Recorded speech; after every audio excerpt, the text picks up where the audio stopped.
Magandang araw po sa inyong lahat.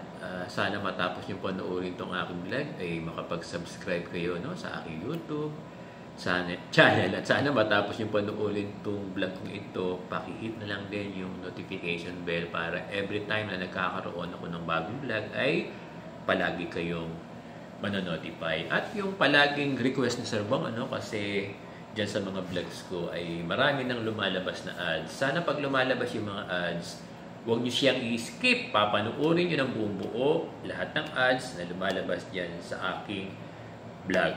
At yung isa pang request ni Sir Bong, sana itong vlog kong ito ay ma-share nyo sa inyong mga kaibigan, sa inyong mga kasamahan at importante sa inyong mga co-teachers. Today is Friday, may pasok na yung aming mga estudyante rito sa Division of Caloocan. At alam ko sa ibang mga divisions or ibang mga schools ay meron na rin silang F2F. Kaya lang na-observe ko, dito sa first shift namin, mukhang marami ang absent for today. Kasi yung mga bata baka iniisip nila na may extension yung no classes. Remind ko lang yung ating mga guro, yung ating mga teachers, in English ko lang, na yung ating first quarter exam base sa DepEd calendar ay September 23 to 24. Kaya dapat maghabol sa lesson yung ating mga guro.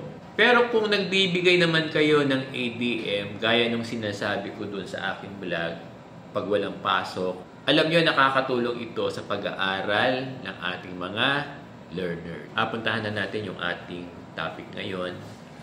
Marami na ang nag-aantay kahit si Sir Bong ng ating increase dito sa SSL 6.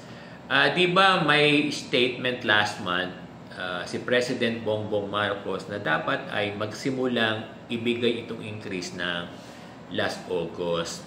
Hindi ko alam kung may mga divisions na pumasok na nung last August yung kanilang increase. Kasi kami dito sa Division of Caloocan at alam ko dito sa entire NCR, hindi pa kasama sa sahod yung aming increase sa SSL 6 this last August 2024. Kanina, kausap ko yung aming ADAS, yung aming finance dito sa school, sa Caloocan High School. Ang sabi nila, aantayin pa muna yung HAS.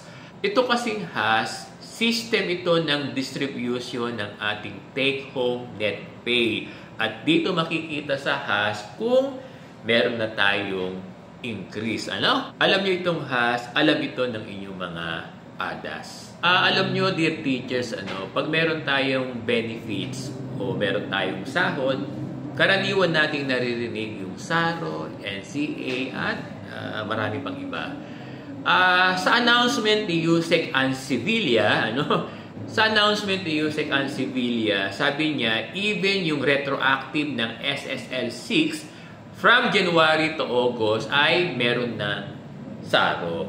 Kaya lang pag sinabing SARO, hindi ibig sabihin ay direkta na agad sa ating ATM. Kasi from SARO, meron pa itong process, then magkakaroon ito ng NCA, ito yung pagkakaunawa ni Sir Bong. Tapos yung mga schools magkakaroon ng HAS from the region. Alam nyo, sa pagkakaunawa ni Sir Bong, itong HAS, ito na yung payroll. At gaya ng sinasabi ko, dito sa HAS, makikita na yung ating increase sa SSL 6. Alam nyo, ang info sa akin ng aming finance dito sa Caloocan High School, parang meron na raw NCA yung ating increase na papasok this September. Alam nyo, Sir Bong, confident ako na papasok yung ating increase this September. Next week, baka meron ng HAS yung ating mga schools. At again, sabi ko, dito natin malalaman kung pumasok na yung ating mga increase. Okay ba ito sa ating mga guro? Bago ko magwakas, gusto ko lang pasalamatan yung ating mga subscribers. Alam nyo, by this time, nasa 30,600 na yung aking subscribers. Alam nyo, malaking bilang na itong 30,600. At sana marami pa ang mag-subscribe sa aking YouTube channel. Again, maraming salamat sa inyong lahat.